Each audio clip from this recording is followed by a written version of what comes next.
It is officially October, which means we officially get Call of Duty Black Ops 6 this month.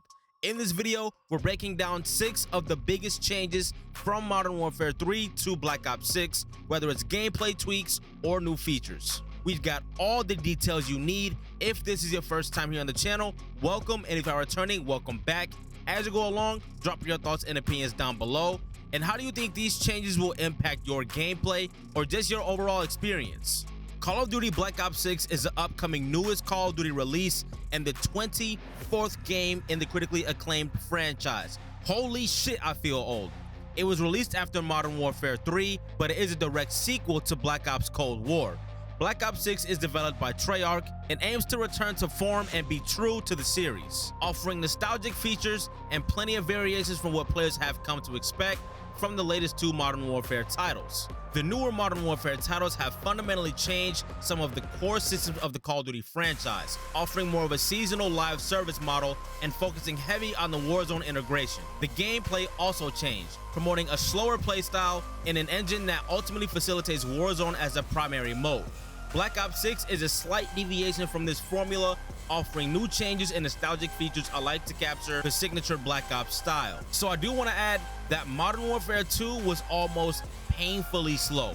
Not only that, it felt like the players that moved the least got rewarded the most. Definitely felt like a Call of Duty for more casual players, if I say so myself. But it was cool that the movement in Modern Warfare 3 was kicked up a notch, which I do think added a little more of a skill gap. The faster pace in Modern Warfare 3 made the gameplay more dynamic and engaging, in my opinion. Again, not this whole park, sit, and wait play style. It definitely still happened, don't get me wrong, but it was a lot less of that in Modern Warfare 3 than it was in Modern Warfare 2, forcing players to be more strategic and quick on their feet, which, if you ask me, that's how Call of Duty should be. This shift not only catered to more competitive players, but also brought back the intensity that many felt was missing in Modern Warfare 2. Black Ops 6, on the other hand, does feel very different. I would say it feels like if Modern Warfare 19 and Cold War had a baby and went Super Saiyan. Let us know your take though. So the first major change is Warzone specific camo challenges. Even more to grind for. One of the most engaging elements of the Call of Duty franchise is unlocking the various weapon camos and doing the challenges associated with each unlock. This game loop is a long-running staple of Call of Duty, and later entries in the series also implemented camos to be unlocked through the Zombies mode. One example of this in the previous Black Ops title, Black Ops Cold War. Modern Warfare 3 had multiplayer camo challenges as well as Modern Warfare Zombies camo challenges.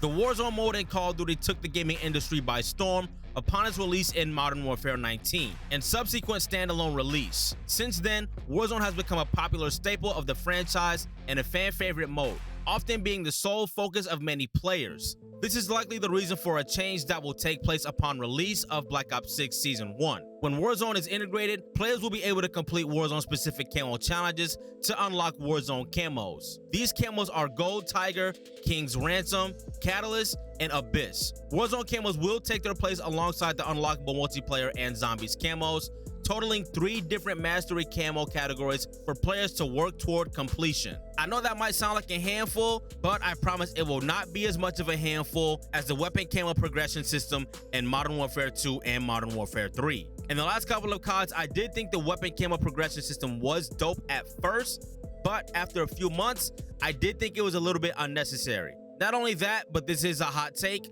I think there were way too many camos in both games, and with everything carrying over from Modern Warfare 2 to Modern Warfare 3, amplified all of this even more.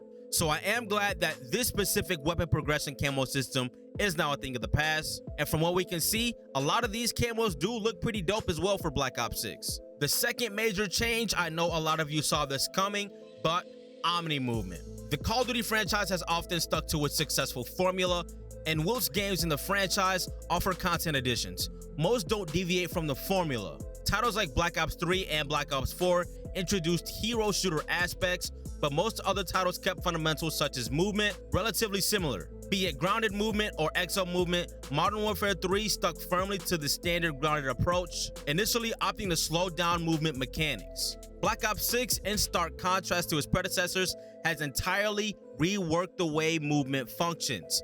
The system has been dubbed Omni-movement. On account of the omnidirectional movement system present in the game, allowing sideways and backward movement that maintains speed and allows for fluid 360-degree motion. This also comes with a new supine prone system, which allows players to turn 360 degrees while prone, a mechanic similar to Rainbow Six Siege in the way the gun is aimed from the back when rotated and prone. Players can also turn fully while sliding, as well as diving into prone, a system known as Akin to diving in Max Payne. So this movement system I think is gonna make or break the game for a lot of players, especially for mouse and key players. It does seem like the community is split over the movement system in Black Ops 6, but I am actually pretty curious what the statistics are between KBAM and controller players that are digging and that aren't digging the game. I'm not saying this is the case, but I am saying that I have heard this game will be tough for mouse and keys players, and I have a couple of mouse and keys players close to me that I talk to on a daily basis, and they both say that it was tough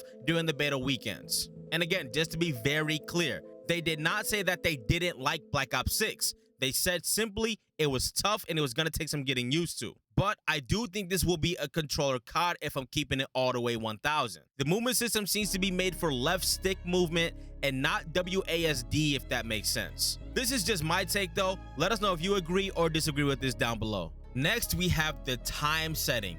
Say goodbye to Modern War.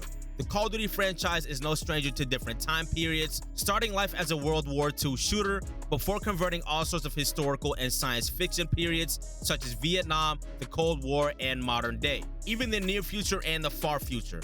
Despite this, the last two Call of Duty entries have taken place in the modern day. Both Modern Warfare 2 and 3 were contemporary military shooters that remained grounded in the modern day military setting, at least in their campaigns. Black Ops 6 continues from the Black Ops Cold War, a game unsurprisingly set amid the Cold War, an era then untouched by the Call of Duty franchise. This direct narrative sequel takes place in 1991, meaning the weapons and settings are unique when compared to the modern military setting of Modern Warfare 3. The campaign will also follow a different story, obviously set in a different political landscape, wherein players will take the role of rogue operators attempting to identify traitors within the CIA. I personally am a big fan of this, just as much as I was a fan of Cold War. It is cool that we are taking a break from the Modern Warfare setting and going back in time, but not as far as World War II. We do have way more Modern Warfare games than I do think World War II, but I do think the World War II setting is kind of overdone to an extent. So I do think this is a big W of a play for developers to literally piggyback off of Cold War and make Black Ops 6 a direct sequel to Cold War, which was rumored to be named Gulf War once upon a time. And I am at that age now where I'm paying a lot closer to history and politics, so this is interesting. But we are not having any political conversations on this channel, so please don't. I guess this is part of me being one of those 9-to-5 dads, as the gaming community calls us, I guess. Or is that just a Call of Duty community term? Whatever the case is though, I think this might fall into that category. Next, we have an old favorite, the return of classic prestige. One of the most beloved and core elements of Call of Duty is the ranking system. For nearly the entire history of the franchise, the games have followed a prestige ranking system wherein players must reach a numerical level cap before prestiging and having their progress reset, but with the marker indicating how many times they prestige. Later entries would iterate on this beyond the standard 10 prestige cap and allowing players to rank up a further 1,000 levels. A much maligned element in modern Call of Duty games, notably Modern Warfare 3, is the changing of this formula to facilitate a seasonal level system. The system capped players at level 55 until the season started, then unlock subsequent levels to each season with no true prestige system available. Black Ops 6 is set to return to form, allowing players to access and progress through traditional and nostalgic prestige system from the start, with 10 prestiges and a further 1,000 levels for players to push through. This system is not just nostalgic and long-awaited, but gives players a further sense of progression from the start, knowing they have all those levels to work through at their own pace. Everything else aside, this is what I am most excited about for Black Ops 6. The classic prestige system just seemed to give us so much more incentive to keep playing the game. I know a lot of players weren't fans of the system we have currently in Call of Duty when it came to prestige, including myself, but I think it was nice to introduce something different and then bring the old system back. And I don't think there would be a better game to do this, because right now, we're gonna just appreciate it more. If this never went away, I'm sure a lot of us would kind of be thinking about this and thinking that it's stale. Is it a bit nostalgia baity? I think yes, but I do think it was a good move for developers to do what they did for the last couple of CODs and kind of spring this on us for Black Ops 6. So during Black Ops 2, This was the year 2012 and 2013. This game was such a good game. I think this was the best Call of Duty of all time, by the way. But I hit Master Prestige in this game, made a new account, started fresh, and hit Master Prestige again. That game called for that type of urgency. Now, I know saying this makes it seem like I did a lot of sitting on my ass and just playing Call of Duty all day. I was a 3-sport athlete in school, and I also had really good attendance. I hardly missed any school at all. And you know, being a 3-sport athlete, you had to have good attendance because you were not competing if you were skipping class. And I'm saying all this to say that game called for that kind of urgency to where even if I had all this stuff going on in my life, I still made enough time for a great game and was able to hit max level twice. And the prestige system played a big part in that. I would love for Black Ops 6 to call for this type of urgency, but I guess we'll see when it launches. Do you think it will? Let us know down below. Next, camo unlocks don't require weapon levels. No more weapon level grind. Camo grinding, as it's known, is a beloved and pivotal element for Call of Duty, wherein players aim to unlock the mastery camos on each of their weapons. These camos are weapon specific, then weapon category wide, and ultimately end in a mastery camo, which requires every mastery camo to be unlocked for each gun. These camos are unlocked through challenge completion and become the core of many Call of Duty players' focus, with camos offering a unique way to display a player's achievements. A change brought about in newer Call of Duty titles and on display in Modern Warfare 3 is the much maligned caveat that players must first reach specific weapon levels before being able to progress the associated camo challenge. This created an unnecessary and frustrating roadblock to players. Camo progression and often meant that camo grinding could not be done as efficiently as it could in other titles. Black Ops 6 is removing this level requirement and allowing their players to progress all of their camo challenges without first reaching a specific weapon level. This is a long-awaited returning feature and will be a massive improvement in the quality of life for players. So we did touch base on weapon progression earlier in the video, but this is another thing that I am super glad will be a thing of the past. But again, I do respect developers for stepping out on faith and trying some new shit. But a lot of these things were just a bit of a headache after a while, man. I think the more simple, the better. As I am stepping into my 9-to-5 dad era, I guess I'm also stepping into my minimalism era and just trying to declutter my life. And it's dope that Call of Duty is trying to declutter things as well. Next, general playstyle. Faster TTK and faster gameplay.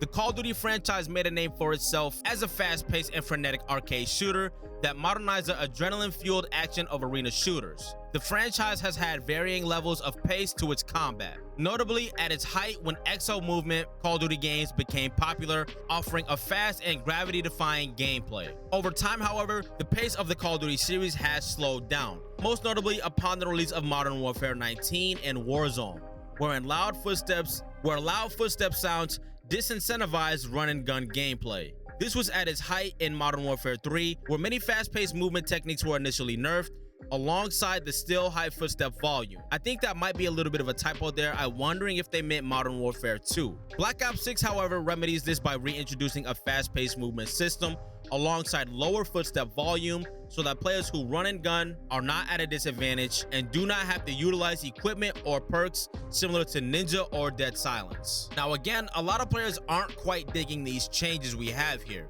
but overall, I do think this is the best time to make these kind of adjustments to the Call of Duty franchise.